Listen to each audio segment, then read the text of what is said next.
बिस्मिल्लाहिर्रहमानिर्रहीम। अस्सलाम वालेकुम स्टूडेंट्स। आज हमारे पास क्वेश्चन नंबर 13 है, एक्सरसाइज नंबर 4.4 का। इस क्वेश्चन में आप देख सकते हैं कि आपके पास एक पोलिनोमियल फ्रैक्शन है और न्यूमरेटर और डिनोमिनेटर की पावर्स जो हैं, डिग्रीज जो हैं वो सेम है। इसके लिए जब डिग्री सेम होती हैं पोलिनोमियल्स की, तो हम सबसे पहले डिवीजन का प्रोसेस करते हैं।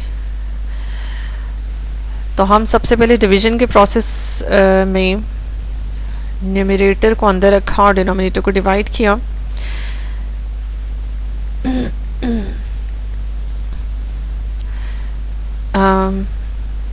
ये जी हमारा कैंसिल हो गया, -2x² -1।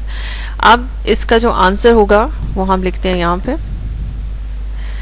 इसका आंसर है जी 1 प्लस यानी कि quotient plus remainder over divisor. ठीक है जी, ये आपके पास टोटल आ गया। अब इस पे आप दोनों हिस्सों पे इंटीग्रेशन अलग अलग कर दें जी। 1 की आपने अलग कर दी और माइनस कॉमन निकाल लिया। 2x² प्लस 1 की ओवर डिनोमिनेटर, इसकी इंटीग्रेशन जी अलग कर दी। अब इसमें सीन क्या है कि आप इसकी तो सिंपल हो जाती है, यहाँ पे x आ जाता है। अगर इस हिस्से की बात करें तो इस हिस्से में आपको जो डिनोमिनेटर है इसको देखना है क्या इसके फैक्टर्स बनते हैं। तो जी इसके फैक्टर्स बनते हैं x² प्लस 1 का होल स्क्वायर। ठीक है जी, अब इससे ज़्यादा और मज़ीद इसके लीनियर फैक्टर्स नहीं बन सकते, इसके 2 क्वाड्रेटिक फैक्टर्स बनते हैं। तो अब इसको उठाते हैं और उठा के इसको अलग से इंटीग्रेट करते हैं। अब एक चीज़ मैं आपको यहाँ पे बता दूं कि इसकी इंटीग्रेशन पार्शियल फ्रैक्शन के जरिए होनी है। Take 2x² plus 1 over x² plus 1 का होल स्क्वायर। अब इसमें 2 फैक्टर्स हैं और दोनों ही यानी कि एक ही फैक्टर है और वो एक फैक्टर जो रिपीट भी हो रहा है और वो क्वाड्रेटिक भी है। तो पहला इसका फ्रैक्शन पार्ट ये बनेगा x² प्लस 1 पावर के साथ, और दूसरा इसमें ax प्लस b कर लेती मैं कॉन्स्टेंट्स, लीनियर पोलिनोमियल, और cx प्लस d कर लेती हूँ ये रिपीटेड क्वाड्रेटिक के साथ। अब इसका नेक्स्ट स्टेप में एलसीएम ले लें जी। ax plus b x² plus 1 और cx plus d as it is, इसके साथ 1 आएगा, और लेफ्ट हैंड साइड पे 2x² प्लस 1 एलसीएम दोनों का यानी कि डिनोमिनेटर दोनों का कैंसिल आउट हो गया क्योंकि सेम था। ठीक है जी, उसके बाद आप इसे a b c को अलग कर लें। a के साथ होगा जी x³ प्लस x, b के साथ होगा x² प्लस 1, c के साथ सिर्फ x और d के साथ 1 यानी कि d प्योर कांस्टेंट है जी। इस इक्वेशन में आप ये कीजिए कि इसको इक्वेशन नंबर 1 का नाम दे दें। This is equation number 1। अब इसमें कोई लीनियर फैक्टर तो है नहीं कि हम उसको कहें कि लीनियर फैक्टर को इक्वल्स टू 0 रख के तो हम यहाँ से कांस्टेंट्स की वैल्यू निकाल सकते हैं। आपने इसमें कंपेयरिंग द कोफिशिएंट का रूल इस्तेमाल करना है। Comparing the coefficients of highest है जी x की पावर 3, फिर x², फिर x और फिर x की पावर 0। इनके कोफिशिएंट्स कंपेयर करने हैं कहाँ से? बाय इक्वेशन नंबर 1 से। अच्छा, मैं यहाँ साइड पे कर रही हूँ। देखिए जी, इक्वेशन नंबर 1 से सबसे पहले x³ के अगर आप कोफिशिएंट कंपेयर करते हैं तो लेफ्ट साइड पे x³ की कोई टर्म नहीं है तो इसलिए 0 है, जबकि राइट साइड पे a के साथ है, एंड दैट्स ऑल। तो यहाँ पे a की वैल्यू तो सीधी सीधी आपके पास आ गई जी 0। उसके बाद x का कोफिशिएंट है, x² का कोफिशिएंट कंपेयर करें। आपको x² नजर आ रहा है b के साथ सिर्फ और सिर्फ, और लेफ्ट साइड पे आपको यहाँ पे 2 कोफिशिएंट का वो नजर आ रहा है, x² का coefficient 2 is equals to b की वैल्यू सीधी सीधी आपके पास 2 आ गई। उसके बाद x का कोफिशिएंट कंपेयर करें। लेफ्ट साइड पे x की कोई टर्म नहीं है, राइट साइड पे a के अंदर x आ रहा है और c के साथ x आ रहा है। तो यहाँ लेफ्ट साइड पे 0 और राइट साइड पे a प्लस सी। a वैसे ही 0 है तो यहाँ से c की वैल्यू भी आपके पास 0 ही आ गई। ठीक है जी। अब रही डी की बात, तो एक्स कॉन्स्टेंट्स के कोफिशिएंट कंपेयर करेंगे, लेफ्ट साइड पे 1 है और राइट साइड पे डी है और यहाँ बी भी है, तो 1 is equals to B plus D, B का आंसर जी 2 है तो 2 लेफ्ट साइड पे आ जाएगा और डी का आंसर आएगा जी -1। ठीक है जी, तो इस तरह से आपके पास ए बी सी और डी की वैल्यू आ गई। अब इसी वैल्यू को अगर मैं जाके यहाँ इंसर्ट करूँ, ए जी आपका है 0, ठीक है, तो ये टर्म ख़त्म हो गई, और कौन 0 है, सी भी आपने 0 वैल्यू निकाली है, ये भी ख़त्म हो गई। ठीक है जी, तो आपके पास बनता क्या है, बी की वैल्यू, बी की वैल्यू यहाँ पे इंसर्ट कर देते हैं। ठीक है जी, बी की वैल्यू है आपके पास 2 और इधर सी वैसे 0 और डी की वैल्यू है -1। ठीक है, तो ये आपके पास दो हिस्से बनते हैं इसकी फ्रैक्शंस के। अब नेक्स्ट जाते हैं और इसको सॉल्व करते हैं जी। तो ये मैंने नेक्स्ट पेज पे लिख लिया। अब आपने क्या करनी है जी, इंटीग्रेशन अप्लाई करनी है लेफ्ट पे भी और राइट पे भी। अच्छा जी, यहाँ से तो आप के पास 1/1 + x², ये तो आपके पास सीधा सीधा tan इनवर्स x का फॉर्मूला बनता है। जैसे कि मैं आपको बता चुकी हूँ, अगर आपके पास ये सीन आ जाए, ये मैं फॉर्मूला हमेशा आपको लिख के देती हूँ कि अगर इस तरह की इंटीग्रेशन में आ जाए तो ये होता है जी 1/a tan इनवर्स x/a। अब इस केस में a आपके पास वैसे ही 1 है, तो 2 tan इनवर्स x, ये इसका जी फॉर्मूला है। अच्छा जी, इसकी बात करें तो नेक्स्ट में अगर आपके पास x² + 1 है, ये x² + 1 चूँकि है तो आपके पास सेम वही सीन है जो हमारे पास यहाँ स्टैंडर्ड फॉर्म में variable square plus constant square, लेकिन मसला ये है कि स्क्वायर के साथ है, तो आप इसको क्या करें, इसमें सब्स्टिट्यूशन कर दें। ठीक है, और इसमें आपने क्या करना है, पुट करें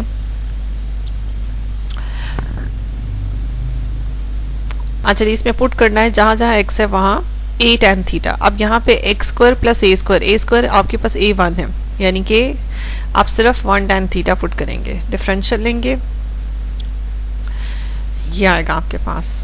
अच्छा जी, sec² theta d theta numerator में और डिनोमिनेटर में आएगा जी tan² थीटा + 1 का square, 2 tan theta - sec² theta, और डिनोमिनेटर में आपके पास आता है जी sec4 थीटा आ जाएगा,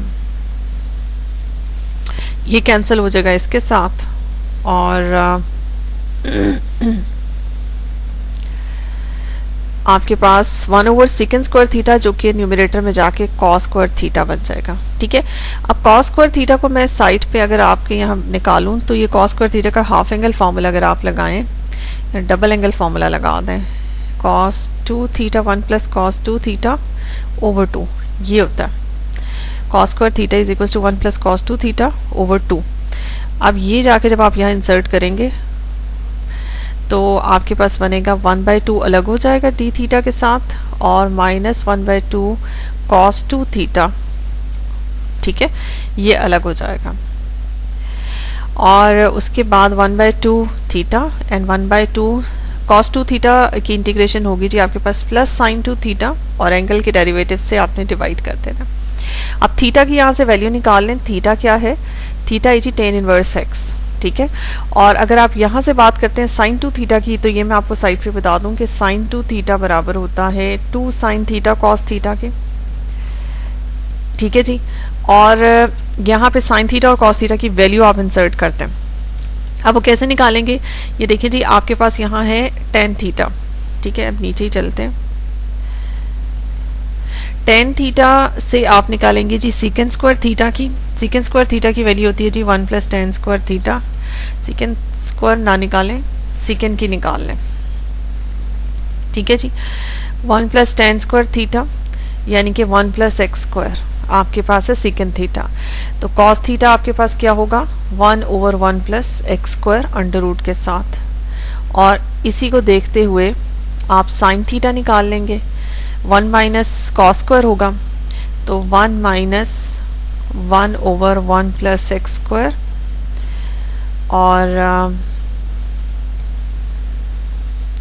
मज़ीद है जी आपके पास 1 + x² - 1/1 + x², अंडर रूट के अंदर सब कुछ चल रहा है, तो ये 1 1 से कैंसिल हो जाएगा, एक्स ओवर यहाँ मैं साइड पे लिख दूँ आपको, साइन थीटा की वैल्यू आ जाती है जी x over 1 plus x square under root के साथ, ये साइन थीटा है, और कॉस थीटा आपके पास आता है 1 over 1 plus x square under root के साथ। अब ये दोनों वैल्यूज आपने यहाँ इंसर्ट कर देनी है। ये आपके पास आता है जी -1/2 टेन इनवर्स एक्स, और -1 यहाँ जब आप इस फॉर्मूले को खोलेंगी, ठीक है, तो आपके पास आएगा 2 साइन थीटा कॉस थीटा, तो 2 sine theta cos theta over 2 है, तो ये 2 कैंसिल हो जाएगा इसके साथ, -1/2 tan inverse x, -1/2 sine theta की वैल्यू है जी x over under root 1 plus x square, और कॉस थीटा है जी 1 ओवर 1 प्लस एक्स स्क्वायर, ये दोनों अंडर रूट के अंदर है। नेक्स्ट स्टेप में मैं अगर इसको रिमूव कर दूं यहाँ से, तो ये आपका आंसर, इसको भी लिख लेते हैं 2 टेन थीटा। अच्छा, टेन थीटा को यहाँ पे आप x कर दें।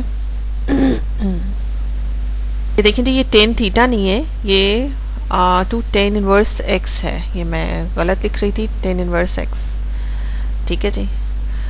इसको आपने लिखना है जी 2 tan inverse x, 2 tan inverse x, and last में भी 2g टेन इनवर्स x।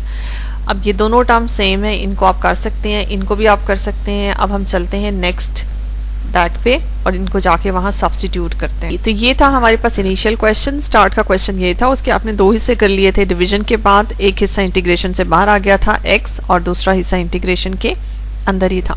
फिर इस हिस्से को आपने बिल्कुल ही सेपरेट निकाल लिया था और यहाँ से की थी आपने partial fraction, if you remember.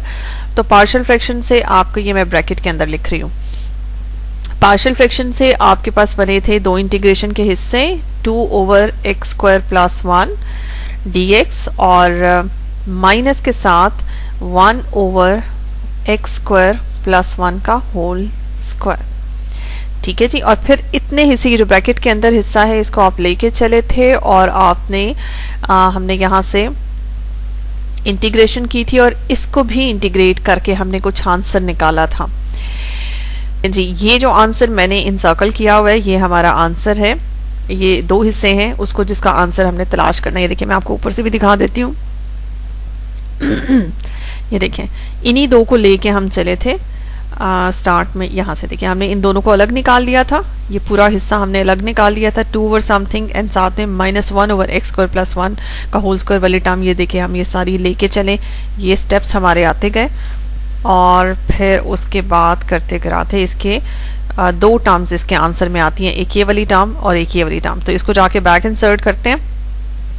ये देखिए जी, हम यहाँ पे ये बैक इंसर्ट करते हैं और यहाँ पे इसका आंसर लिखते हैं जी 1/2, यहाँ ब्रैकेट में करके इसका आंसर है जी -1/2, सॉरी ये माइनस के साथ ही चला था, इफ यू रिमेम्बर। ये हमारा जो था ना, ये हमारा माइनस, ये पूरा ही था -1 ओवर एक्स स्क्वायर प्लस 1 का होल स्क्वायर। इसका पूरे का आंसर हमारे पास आता है जी -1/2 tan inverse X and -1/2 X over under root 1 plus x square, और साथ में 1 over under root 1 plus x square, ठीक है जी। इसको आप इस तरह की ये ब्रैकेट से बंद कर लें, ठीक है। उसके बाद x माइनस ब्रैकेट खोलें, 2 tan inverse x plus 1/2 tan inverse x, और प्लस 1/2, ये मल्टीप्लाई हो जाएगा x over 1 plus x square. ये दोनों टर्म सेम है, ये एडअप हो जाएंगी। x माइनस 3/2 इनका कॉफिशेंट आएगा टेन इनवर्स x का, plus 1/2 x over 1 plus x square. ये है जी आपका फाइनल आंसर। जी जी, नेक्स्ट क्वेश्चन है हमारे पास क्वेश्चन नंबर 14। इसमें आप देख सकते हैं कि ये आपके पास एक प्रॉपर फ्रैक्शन तो है, लेकिन इसमें डिनोमिनेटर की अगर आप वो करने की कोशिश करें फैक्टराइजेशन, तो ये फैक्टराइजेशन पॉसिबल नहीं है।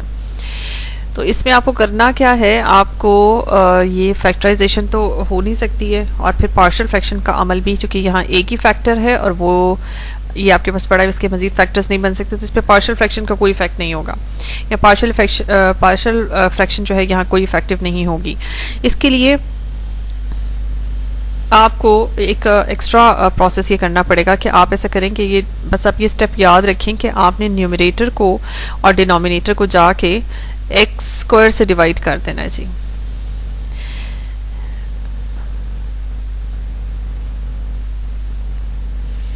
ये देखें जी, आप इसको अलग निकाल लें और जब आपने किया तो न्यूमरेटर में आपके पास बन गया 1 + 1 ओवर एक्स स्क्वायर और डिनोमिनेटर में x square minus 1 + 1 over x square.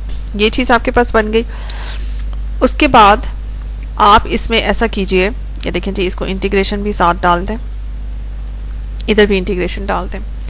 इसके बाद आप ऐसा कीजिए कि आप इसमें सब्स्टिट्यूशन करें और सब्स्टिट्यूशन किस चीज़ की करें, इसमें पुट करें x माइनस 1 ओवर एक्स को t लेट करते हैं। जब आप इसका डेरिवेटिव लेते हैं तो 1 + 1 over x square dx is equal to dt बनता है। इसमें जाएं और जाके सब्स्टिट्यूट कर दें। ये देखें 1 + 1 ओवर एक्स स्क्वायर और dx, इसकी जगह dt पुट कर दें और डिनोमिनेटर में आपके पास है जी x square + 1 over x square. ये जो आपकी सब्स्टिट्यूशन है इसको जाके स्क्वायर करते हैं, x माइनस 1 ओवर एक्स है, इसका स्क्वायर करेंगे तो x square + 1 over x square minus 1 बनेगा is equals to T square. दोनों तरफ का स्क्वायर करके ये चीज़ बनी, इसका मतलब है this is equals to T square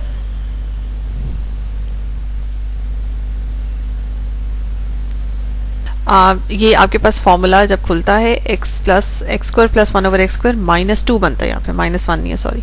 अच्छा जी, तो आपने क्या करना है, आपको चाहिए ये पूरी चीज़ आपकी जो डिनोमिनेटर में है ये है आपके पास x square + 1 over x square -1 है, तो एक -1 दूसरी तरफ शिफ्ट कर दें तो वहाँ जाके +1 हो जाएगा।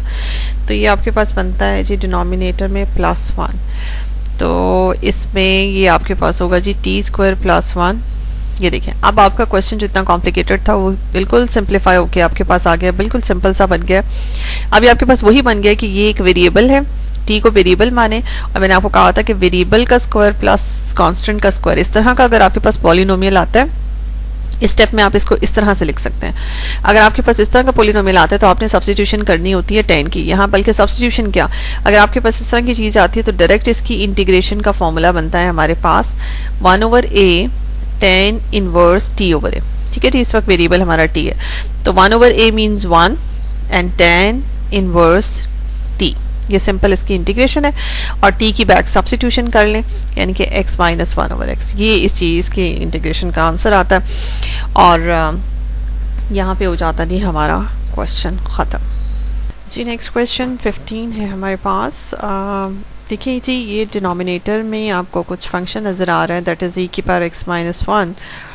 अब इसको किस तरह से सॉल्व किया जाए, देखिए इसको अगर आप यहाँ पे e⁻x को कन्वर्ट कर लेते हैं, यहाँ पे t लेट कर लें फॉर एग्जांपल, तो हो सकता है कि हमारा थोड़ा सा यहाँ पे सब्स्टिट्यूशन से थोड़ा सी इसकी शेप चेंज हो जाए और पार्शियल फ्रैक्शन जो है उसमें कोई हेल्प मिले, क्योंकि मेन जो इसके अंदर टेक्निक हमें लगानी है वो तो पार्शियल फ्रैक्शन की है। तो यहाँ पे आप लेट कर लें e⁻x को t और दोनों तरफ का डिफरेंशियल लें तो आपके पास बनता है ex dx is equals to dt।